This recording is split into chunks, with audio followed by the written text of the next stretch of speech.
Did you ever obtain your dream job to realize it wasn't actually what you wanted? Why did it not live up to expectations? Make sure to like and subscribe if you enjoy. Thanks. Story 1. All throughout childhood and college I wanted to be a zookeeper. When I was finally offered the internship though, it took me less than a week to realize I couldn't stomach it. It's a lot less playing with and training cute animals and a lot more cleaning up the vilest messes and being bombarded with the absolute worst smells on planet Earth than I imagined. Great pay, some benefits, great bosses, but every day it's slower than the last, and weirdly enough I come back home tired from doing almost nothing all day long. TF with that. Now sometimes I fantasize about going back to my old job, where I would end up covered up in sweat and dirt, but at least there was a feeling of accomplishment. First it was programming, then knots, not sure why, got bored and started Portuguese to learn how to learn so I could move to more serious subjects and stop abandoning interests. I'm planning to study English formally instead of picking it up through memes, but I never get that right motivation, discipline, mental state to actually do it, to do anything at all. Play mobile MOBAs for hours. Story 4. Never really enjoyed driving but always wanted to learn to fly. Dropped 10,000 on a pilot's license and found out flying was just driving with up and down added. Weird was how quickly a childhood dream turned to meh. Story 5. Sort of. I got close to it. Close enough to see what that life would actually be like. And it sucked. It turns out, I don't like working on celebrities. They're kind of annoying clients. It's not fun and glamorous. It's unnecessarily stressful. And I don't want to be a famous stylist or famous anything. It makes people weird. Mark Ruffalo is only normal because he hasn't figured out he's famous yet. I still enjoy doing hair. And I still like people, for the most part. So I went with a more low-key path. I'm very happy with my choices. Sometimes on the way to your dream job, you have to make adjustments. Currently working 7 a.m. to 7 p.m. 6 days a week for months at a time. For weeks of vacation a year, I am getting paid about $12 per hour when you do the math out. That is residency. I wanted to help people, but this field takes advantage of that, and the hospital CEOs and decreasing insurance reimbursement takes advantage of that. I chose to do diagnostic radiology because this internal medicine lifestyle and workload is just ridiculous. Story 8. I dreamt about working in veterinary medicine my whole life. When I finally did, I ended up traumatized. It wasn't the blood, the abuse, or even the euthanasia. It was how we just didn't talk about it. Bad day, don't talk about it. Got hurt, don't talk about it. Rude pet parent, don't talk about it. Burnout, don't talk about it. I felt so alone in situations where having support was essential. Academia is full of narcissistic nutjobs that pretend like their research is the holy grail of their field when it's actually practically inconsequential. The stakes are so low that the results don't matter and everyone is just scavenging for what little funding they can pull together for something nobody really wants or needs. The amount of pettiness, sabotage, and frankly fraud is rather pathetic. But they face little to no repercussions because, again, nobody cares. Which is why I now do research in a corporate lab. Thought it'd be nice but was totally not suited to it, was dreadful at managing behavior and just couldn't understand how to plan or deliver lesson. I sucked. It amazes me how much teaching is promoted by the mass media and society as a anybody can do it job. It certainly isn't, and I met some unhappy colleagues who hated it too or that weren't suited to it either when I was there but were trapped in it. Also, if you can't control a class, don't expect management to understand. They won't. They'll see it as your fault. To them, the school is their business and the kids and their parents are their customers they want kept happy. Parental complaints look bad on you, so don't expect management to side with you or have empathy. They often see it as your fault and you as the problem. It definitely is a Marmite profession that comes back to your personality type. Just being able to manage kids alone isn't enough. It's so much more that requires a massive array of skills and talent. You either have the knack or you don't, and in my new profession now I'm often asked why I left such a cushy job, handy number like teaching. The same people won't believe me when I try to tell them and believe it's an easy gig. People appear to think because the holidays are good it makes it a dream job and negates everything else. I always wanted to be a part of the music industry but didn't want to be a performer. I went to college for audio engineering and was a live sound engineer, stage tech, guitar tech for about 7 years. I did love the job and I'm glad I did it, but it was pretty clear after I started touring that it wasn't feasible for me as a lifestyle. In order to do the job consistently, you have to basically be homeless and miss everything that happens at home. It wasn't like I was miserable and being held hostage, But after missing enough birthdays and holidays with family and instead spending them with other random stage texts that you aren't super close to, it gets hard to rationalize. The days are long, but the pay doesn't reflect that. If it was a show day, I'd usually work like 16 hours straight. I was working with pretty big name acts, but my day rate was still about $175 a day, and if I asked for a raise, they'd call someone else. Everything I did was also as an independent contractor, so my taxes were fucked to begin with. That was actually what forced me out of doing it full-time. The change to the tax code in 2017 pretty much ruined my career. I went from paying in $600 per year to paying in $4,000 in 1 year. When I quit, I still kept doing it on the side for a few years with some of the local audio companies I worked with coming up, but it paid way less than touring, which already didn't pay a lot. After about 2 years and the beginning of COVID, I walked away entirely to focus on my career as an electrician, which is a much better fit. I miss the experiences, but I don't miss the lifestyle. Again, I'm glad I did it, but I'm glad I don't do it. Story 13. Healthcare. It's one of the most soul-crushing jobs out there. A kid in the pediatric intensive care unit with severe injuries, while his parents tell conflicting stories on how he got injured. Knowing and seeing what teratogenic is. Children getting severe infections and getting declared brain dead, and then you have to tell the parents that their kid is now just a living meat bag. Pay is good at least. Sometimes I actually hired into it, but most times I hired into another job, but was able to create a dream job for myself with an internal transfer after doing superlative work for a few years. And every single time it didn't last. No matter how well I did the job, no matter how profitable for the company, no matter how satisfied the customers, at some point upper management wants *more* and hires an additional management to improve the situation. The new management doesn't know what we do or how we do it and starts micromanaging until the dream job is a daily nightmare. Every single time.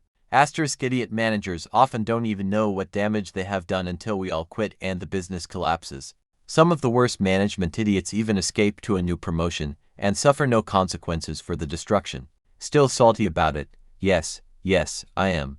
I basically discovered furry porn when I was like 11, and the My Little Pony Friendship is Magic series released later on with ponies that were way too curvy, spawning truckloads of explicit content to this day. Furry was basically bombarded with it from 2012 to 2014, which of course drew me in. All through that time I dreamed of being a furry, brony porn artist. They were the superstars in my weird fandoms. I went all in on learning to draw, and the second I turned 18 immediately started doing NSFW commissions. I was already drawing and uploading tons of it before then, but didn't want to get people in trouble commissioning me for it. My first 3 years were amazing.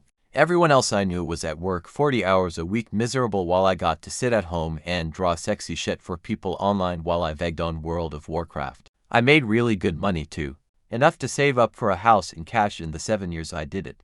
Around year 4 I started getting kinda grossed out by things people were commissioning. You build a very dedicated fanbase of people that commission you repeatedly, and as most have realized from the internet, your fetishes get worse over time as you seek crazier stuff.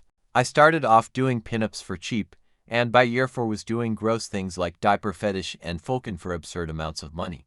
The problem was, I could easily live on doing less fetishy stuff, but I could charge 4x as much for fetishy work, and it didn't increase my hours or anything. Basically work 40 hours a week drawing pinups for till $2,500 a month, or take fetishy stuff and get $5,000 plus for 30 hours a week. My highest month was 10 grand because a Falcon, basically Pony Lolicon obsessed regular, wanted a group shot with 15 characters and himself, and I charged a fortune for it, followed by 5 or so other big fetish commissions. These people seemed to have unlimited money. Anyway, for my own personal reasons, I was crushing hard on one of the ponies. I decided to move on entirely and go to Lake College for something else, using my brony bucks, as we called them, for the house for stability. So I wouldn't have rent or mortgage and could focus entirely on school and building a real-life relationship with actual girls who don't have 4 hooves. And now with AI art drawing even better than I could, it probably was the smart choice, since people will just be generating whatever they want in a year or 2, I'm sure. Dr. drew porn for absurd money and got into deep. Turns out camping is way less fun when you work 10 hours, don't have self-service, are on a random flat spot you found, and there's no one to talk to. Now make that 8 days in a row. Your only water is in jugs in the work truck, and you're covered in grime and wearing the same clothes for the entire time. Now I get to stay in a cabin during field season. Having running water, a bed, and for friendly people on the crew is a godsend. I am so much happier just having company and running water. Adventure be damned. I left 3 months ago, and they still haven't been able to fill the position because they're offering a wage that was low 9 years ago for half of the work. My first job was 4 to 12 orchestra. At first this was amazing because I could guide the same students from beginners to graduating, but I quickly learned that the 4 to 12 position was supposed to be a 3-person job and not a 1-person job. I unfortunately had to quit because I was so overwhelmed and my school wouldn't hire anybody else. I lasted 6 years and I don't regret it, but I also don't miss it. I thought it was going to be a dream job. In reality, I was super overworked and underpaid.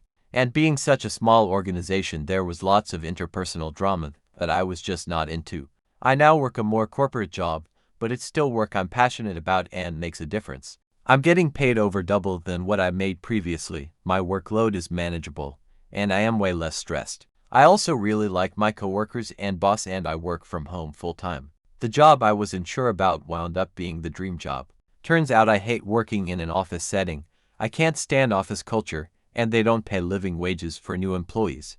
Now I get to help sick and injured people while living in a small mountain town, making enough money to buy a house and travel when I want. I eventually managed to get a job as a welder with a local firm. It was fucking wonk. Permanent nights, working every weekend in all weather, with equipment that weighed an absolute ton that had to be loaded up dark embankments. I was working with thermite and explosive gases, usually after pushing all the gear about 3 or 4 miles down the track. One Christmas, I worked a shift on a site where a guy was killed the previous weekend after getting his arm chopped off by an excavator. They had a collection box in the site cabin with a picture of him and his young kid on it. Fucking heartbreaking. And to top it off, everyone I worked with was a complete and utter cunt. Fucking shit job. I've more or less reached that point where I'm making a living writing, but boy is it different than what I expected. I could be cut, let go at any time. Years on a temp contract with no benefits. I get the weirdest notes on scripts by someone who has no idea what storytelling is. It's a lot of keeping your head down, producing content and hoping it doesn't get noted to the point you have to restart. My freelance writing work is similar, where no one has what I dreamed of being an artistic vision. It's more we can't shoot this in Los Angeles, so change it to Seattle, and then I have to go through the script and make the changes. A lot of it is just textual grunt work. I feel very lucky to have the opportunity to make a living like this, and when I say I'm a writer as my living, people get all starry-eyed. But the life of a working writer is really just implementing notes and trying to make it seem like no one else can do what you do. Story 24. I actually have my dream job. Growing up, I would watch AskPCA cops and loved the idea of being a dog trainer or behavior person to help the damaged dogs get better and be adopted by loving families. I condemn a lot more dogs to death and see broken dogs unable to be saved that AskPCA cops did not show lol. Story 25. A couple years out of college, I got my dream job working for the DA's office. I was the youngest employee by far. Upon getting interviewed, I let them know I had vacation planned for 10 days the next month. They said no problem. One of my big jobs was to print and highlight overnight arrests so the prosecutors had a list of cases. Every morning they'd go to the computer and hit print, and this gigantic stack of asterisk every asterisk inmate would print. This was a large city jail. Then you'd go through and highlight the new arrests. On day 2, I pointed out that you could ask the computer specifically for dates ranging from here to here, thus only printing the names we needed. The boss flipped, didn't trust it. We still had to print them all. Add in several similar instances of technology available in the office not being utilized efficiently. When I returned from vacation, I worked 3 hours of getting things filed. The next day, I worked through lunch, then was called into a meeting. I was fired on the spot for being on unauthorized leave for 10 days. I'd already been replaced. Someone went back into the office and got my purse. I left the building absolutely shell-shocked, calling my husband from a payphone and crying. There is zero doubt in my kind that people felt threatened because of my knowledge. I thought I was making things easier around the office, but I obviously stepped on toes. It was satisfying a few years later when the prosecutor's office was cleaned out and the DA fired after an investigation of fraud and abuse. Maybe I dodged a bullet. Story 26. All of life's dreams are like that. I just met a guy in Key West. He chatted me up. Turns out he's been living on his $100,000 zero sailboat for the last half decade. He has sailed all across the Caribbean, from the Florida Keys to Jamaica, Mexico, spent a lot of time in Panama, then Colombia, Bahamas. Basically, you name it and he's lived there, been there, done that in paradise. He would anchor offshore, dinghy in with his skateboard and explore. I was envious. Then he told me that he was sick of it and was selling the boat. Done. Reminds me of when I bought my first Porsche. Was great for a while. Then one day, some lady backed into my mint-condition Porsche and the fun was gone for me. Fixed it, sold it, don't want another one. In fact, I don't want any more stuff. Sick of it all. I didn't make the cut when I was in pilot training for fighters, wound up flying something else, still had a great career. But by the end of my 20s I realized I'd have to change up my career path if I wanted a chance to have a family, because being a military pilot alone wasn't enough to make me feel fulfilled. When I was later diagnosed and treated, my dream job was basically anything that would allow me to prove that I was smart and capable.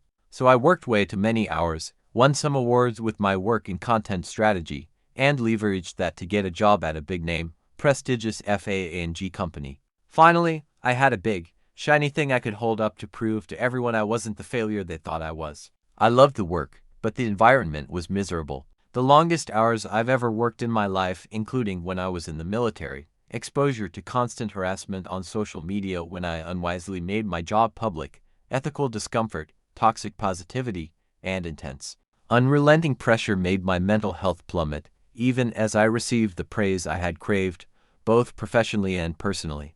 I didn't realize how burned out I was until my whole org was deprioritized and then cut in the recent big tech layoff. After a week or so of rest, I realized that, for the first time in a few years, I had the space to think. Suddenly, I was able to spend time with my partner. I could go for walks and spend time in cafes.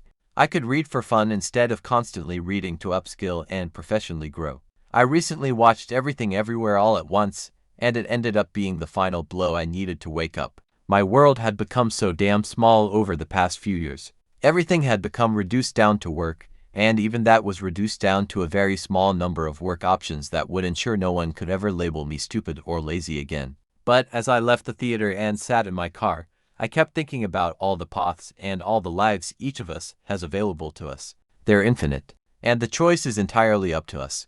I'm not letting the voices of all the people who've demeaned me make that choice for me any longer. I'm proud of me, and I'm going to be proud of me no matter what I do. I don't need to prove myself to anyone anymore. And so now I'm back to figuring out what I want to do with my life while doing work in an environment that doesn't harm me and actively makes me happy. I wanted to work in sports, specifically Major League Soccer in the US. I've been a soccer fan my entire life, played it as a kid, and was pumped when MLS began in '96 and Kansas City, where I lived at the time, had a team. I went to college to major in engineering, figured that was a better choice of career. I figured out kinda quick that engineering wasn't my thing, so I switched to speech communication and decided that I would stay and do a master's in sports management in hopes of that giving me an edge. I managed to get an internship with the Chicago Fire while I was still in school. It basically consisted of working on a traveling soccer marketing, sales experience with inflatable human football and target shot. It was fun as heck. I'd drive 2 hours each way from school to the Chicago suburbs on Saturday and Sunday during that season. I'd spend my own money to spend the night in a hotel if there was a game to work on the weekend. I loved it. They hired me full-time for the next season after I graduated, and I took over managing that marketing vehicle, as well as doing ticket sales. I absolutely loved working for the organization, but I hated my job. I'm not a salesperson. I never got comfortable calling people and asking them to buy tickets. Didn't matter that all of my leads were previous customers and youth soccer families and teams. I wasn't nearly pushy or confident enough to be good at the job. I worked 7 days a week. If I wasn't in the office, I was out at soccer tournaments or league days. Game days were fantastic. It was the culmination of all of the work you put in, but we were working the entire time. I used to say that I would get to see about 90 minutes of play total through the 15 or 16 home game schedule. 7 days a week, 55 to 70 hours usually. All for a starting salary of $16,000 plus commission for sales. Got an advance of $8K, so it was really starting at $24,000. This was around the turn of the century, so it's not now, but that wasn't enough to really live on even then. My best year ever, I made $36,000. And I was top 10 in the league in new season tickets sold. It helped that we bundled Manchester United v Bayern Munich tickets into our season packages, though that was a god-awful game itself. Eventually the ownership fired the beloved general manager, brought in some asshole from the then NY/NJ Metro Stars, who then brought in an even bigger asshole to run ticket sales, and I took the hint and left. Bounced around a couple minor league outfits in the area before attending an open interview day at my current company and managed to get a job in supply chain. Starting salary was $4,000 more than I made in my best year at the fire, and I've been at the same place getting promoted pretty consistently for the last 16 years. I am so glad that I got to work in sports. Probably wouldn't trade it, but my god it sucked. And the office job I found after leaving has actually turned into my dream job. Dream job was big law, and I got to the right law school for it. Sat in the big law panel where they talk about their jobs. They were all dicks and bragged about how they only sleep 3 hours a day. One of them was obviously on something, Adderall or cocaine. They seemed like a bunch of losers, but at least we have money. I didn't even bother. Few of my friends went into it and haven't heard from them since. I don't know what I was expecting. Probably the best people who are disciplined and not on fucking drugs all day.